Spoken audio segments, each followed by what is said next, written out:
You're listening to NAPAbroadcasting.com. Thanks for joining us here at Napa Broadcasting. The brilliant David Remnick in the current New Yorker talks about the moral emergency that we face as a nation. Our national leadership at best is a moral vacuum. At worst, a corrosive force, an autoimmune disease eating at the very fabric of the country.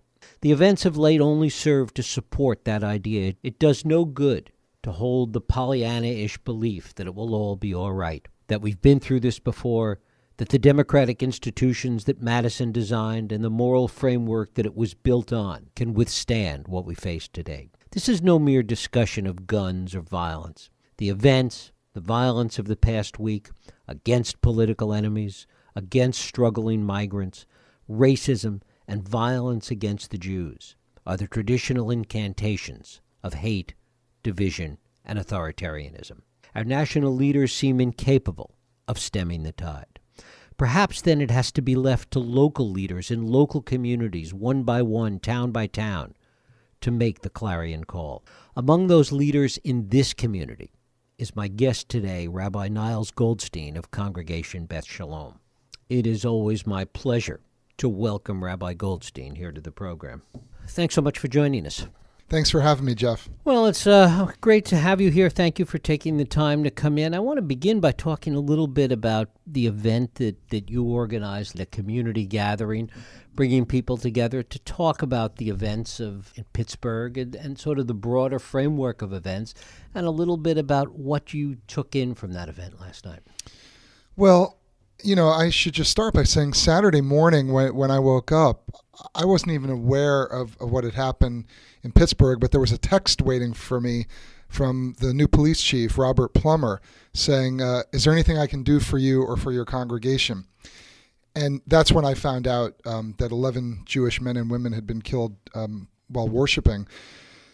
I would say over the next 24 hours, after first making sure that we had a police presence at the congregation, I called people I knew, tried to gather appropriate speakers, because I knew, like many, probably most communities around the country, we wanted to have a memorial service for the victims and a show of unity. So Chief Plummer was one of the speakers I contacted, Mayor Jill Teckel, some other clergy friends of mine, and Gordon Lustig sang music. And we organized what I think many people felt was a very moving, wasn't a service, but just kind of a gathering last night at the synagogue. We probably had 400 people from every walk of life, different faith traditions, different organizations. And at one point, I opened up the floor and we just had people talk for, 15, 20 minutes about how they were feeling, what they were experiencing, their anger, their sorrow. Several people had connections to Squirrel Hill and talked about what that was like. In many ways, it reminded me a little bit of like what it was like when I was living in New York right after 9/11. And I had a downtown Manhattan congregation, and we did something very similar during the Jewish High Holy Days. So it was a moving event, but it was something that I and my lay leadership knew needed to be done as quickly as we could pull it off. Talk about the way in which you make the distinction, if there is one for you, between something like the memorial services and things after 9/11 and something like Pittsburgh, because 9/11 was really an attack on the country in a broad sense, and the country came together in a unified way in its response to that. The violence that we've seen of late, whether it was the bomb attempts against political enemies, the racism that we see against refugees that might come into the country, and of course these attacks in Pittsburgh, all of those things are very specific. It's not the broad sense of the country being attacked. Talk about how you see that distinction and what kind of difference it makes. Well, I do think you're right. I think that whether you're talking about 9/11 or Pearl Harbor, those were attacks on our nation, on our country. But I do think that the attempted bombings on public figures, the mass murder in Pittsburgh, they may not have been attacks on the country as a whole, but they were attacks on our values. And as I was talking about last night, those values that define what it is to be an American, at least in my estimation, decency, respect, civility, compassion for others, love of neighbor. I don't see a lot of those values right now in the polarized society we live in. So I do think what happened in Pittsburgh was an event with national reverberations, which is why almost every city in the country has had some form of a memorial service. But I agree, it was not an attack on the country as a whole. But I think the reason it is still having so many repercussions is because, aside from the carnage, the anti-Semitism at the core of it and the hatred is really just a manifestation, a horrific manifestation of a lot of the emotions that we've been seeing for months and years. Right. I mean, there is the sense of there being this, in David Remnick's phrase, a kind of moral vacuum that we are facing now, a moral emergency, I think is the phrase that he uses in his piece this week. And I think that a lot of people are feeling a kind of moral exhaustion or emotional exhaustion because it seems like every day there's something new and horrific. At least a large segment of the population feels that way. And because we're not hearing national leaders address this and speak to this in that broader moral sense, what is the additional responsibility that you feel as a community leader, as a moral leader in the community, to really take up that mantle and the pressure and the obligation that it creates? Well, I certainly do feel the pressure. I'm not going to call it the burden of leadership, but the pressure of being a community leader, trying to help navigate my congregation, through this crisis. I had a colleague years ago in New York who said that the job of any cleric, priest, minister, rabbi, imam, worth his or her salt is to know when to comfort the afflicted and when to afflict the comfortable. So I have to find that balance in my own career between offering comfort and support during and after periods like this, but also knowing when to challenge people's complacency. And that's something that I think is so critical right now when so many of us feel that the political status quo and even our social status quo is broken. We have an election in what, 6 or 7 days? 7 days. There are a lot of things, we can do to take action. But this weekend, for me at least, was really just about trying to keep my community safe and trying to offer comfort. There is the broader issue that sits out there of anti-Semitism as well. And you and I were talking a little bit before we did this, that, all you have to look at for antecedents to this are the events in Charlottesville. I mean, there were elements of it there. They were not dealt with at that time. They were not appropriately addressed at that time. And, of course, on a national level, the fact that hate crimes, that anti-Semitic hate crimes are up. I think the latest figure that I heard from ADL was 59%. Yeah. That's a pretty remarkable number. But whatever it is. Yeah. Right. No, it's very noteworthy. It's very disturbing. I agree. The seeds of Pittsburgh were planted in Charlottesville, and we had a president equivocating about both sides. Well, I think Saturday showed us that white nationalism is not the equivalent of the radical left. I mean, both sides are not equal in this matter. And I just think we're living in a period now where there is just such a dearth of moral leadership. Everything is transactional. And we really need leadership that has vision, that has compassion. And I'm just not seeing it, at least on the federal level. The fact that so much of this is caught up in today, religion and race, is certainly a major part of it. I hear from people all the time who say, well, we can go back to 1960, 1968, exactly 50 years ago. We had political assassination. We had riots in the street. We had all of those things. But the difference is that those things were absolutely political. They were about a response to the political actions of a president. They were a response to a war that was going on. The civil rights movement got caught up in all of that. This is very different in terms of where the hate is focused, where the racism, the anti-Semitism is focused. There's something much more specific and much more morally deranged to what we're facing today, I would argue. Well, I think you're right. And I don't think any of this is new. Sadly, I'm not surprised at what happened. There are two Americas right now, and the anti-Semitic, racist, nationalist element, protectionist, anti-immigrant, this goes back decades and in some cases centuries. So what we're seeing now, I think, and a lot of commentators are discussing this, is what we're seeing that's different is that there is now an environment where people like this feel more comfortable to speak out in public or online or act out, either in ways that are offensive and troubling or in ways that are homicidal. So I think there has always been this ugly strain within the American population, probably that goes back to our founding. But I think what we're seeing now, because of the lack of leadership, and in fact because we have leadership that is fueling these emotions, these hatreds, people like that are just feeling more comfortable to be open. And it's a global phenomenon, too. It is, I mean, yeah. as you probably know the numbers on this far better than I, anti-Semitism around the world is on the march. Yeah. France, it's horrible. Russia is really bad. There are problems all over the world, that's for sure.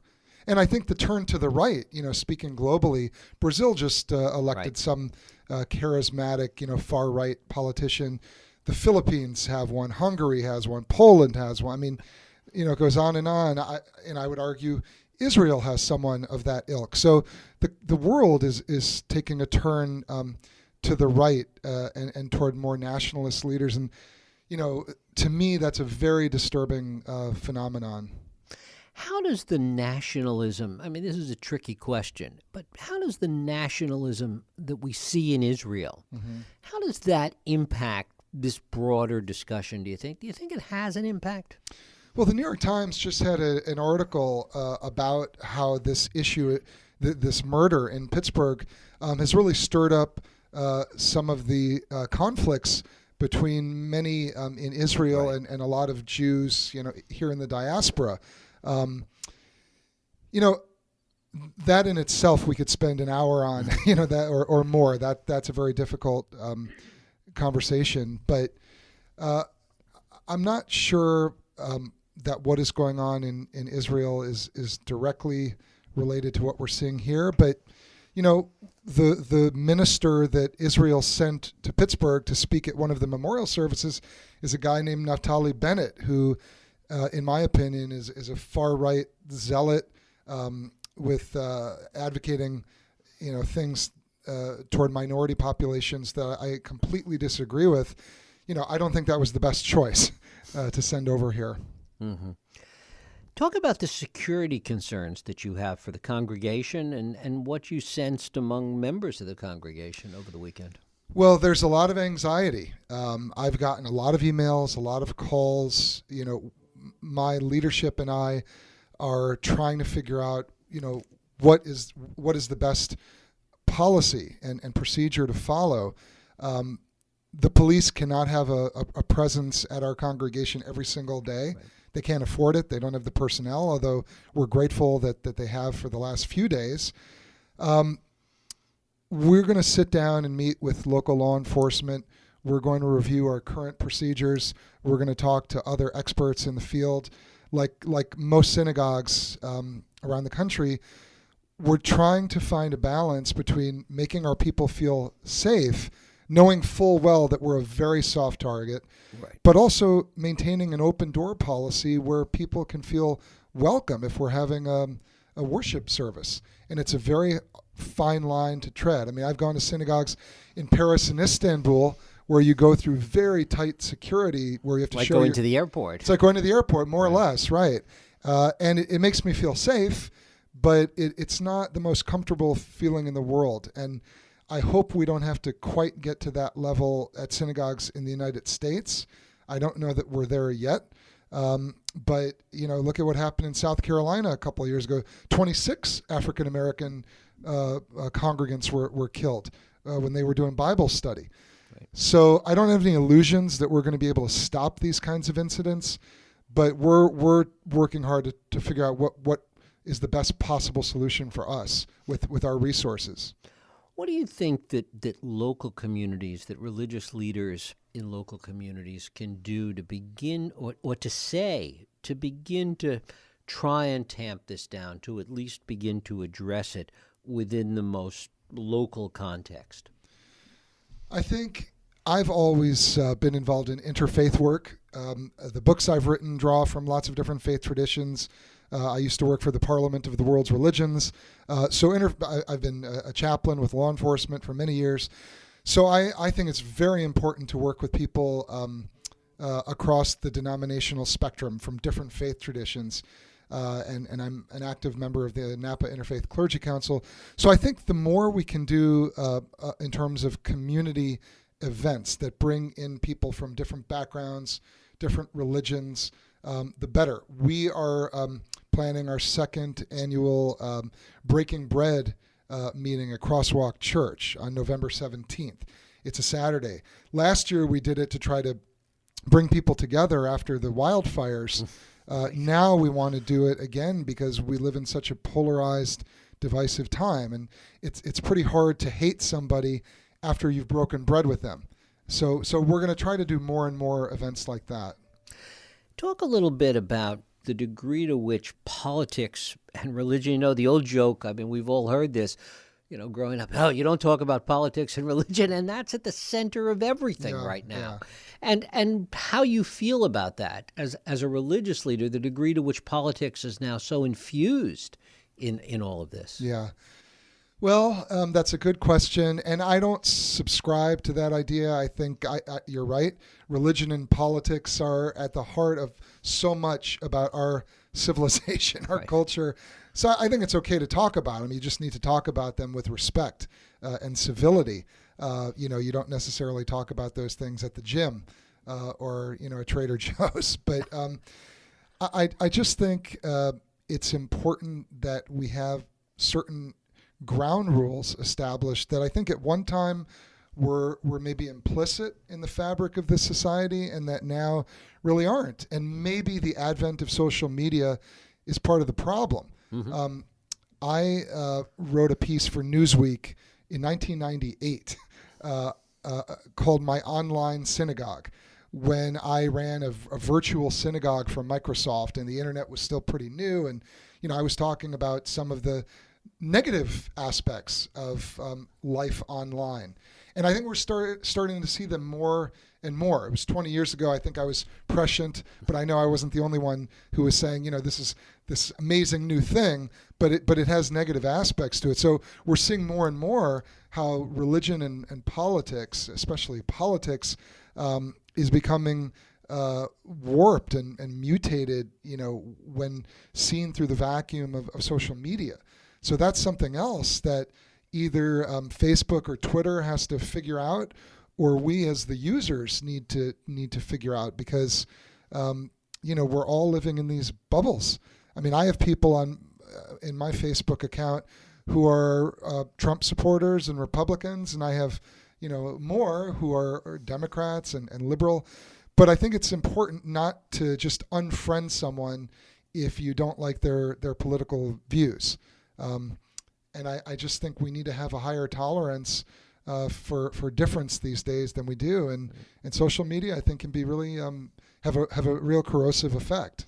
How does social media, in your view, cut into and have a corrosive effect on sort of a broader moral discussion? Where do those two diverge? Are you saying, are you asking, can social media provide a forum or a context? Can it, or does it only work against it? I don't know. It's a good question. I don't know what the answer is. My feeling is that social media is great in terms of making connections and conveying data, information. I've reconnected with friends I haven't seen in 25 years as a result of Facebook.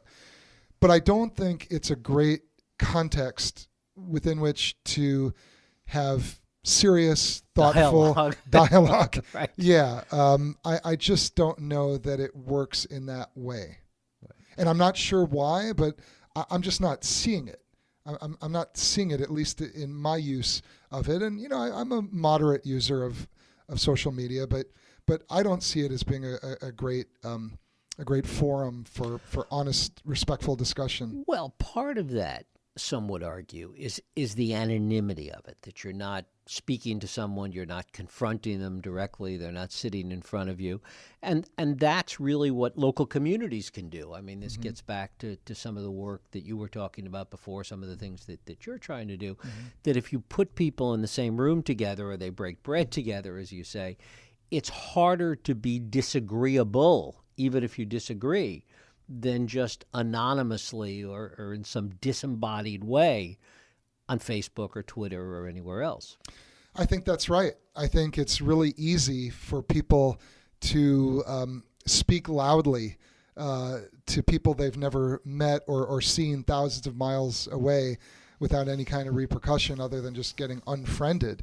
I don't know if we've spoken before about my practice of the martial arts. It's something I've done for many years.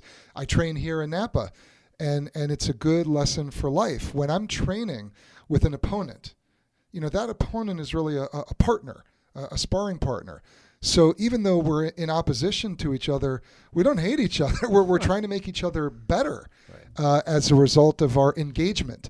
And I would like to see that model applied to civic discourse. It's okay to have an opponent. It's okay to debate with someone you don't agree with. But I think you have to figure out how to do that with respect and civility. And I don't think social media is very good at encouraging that.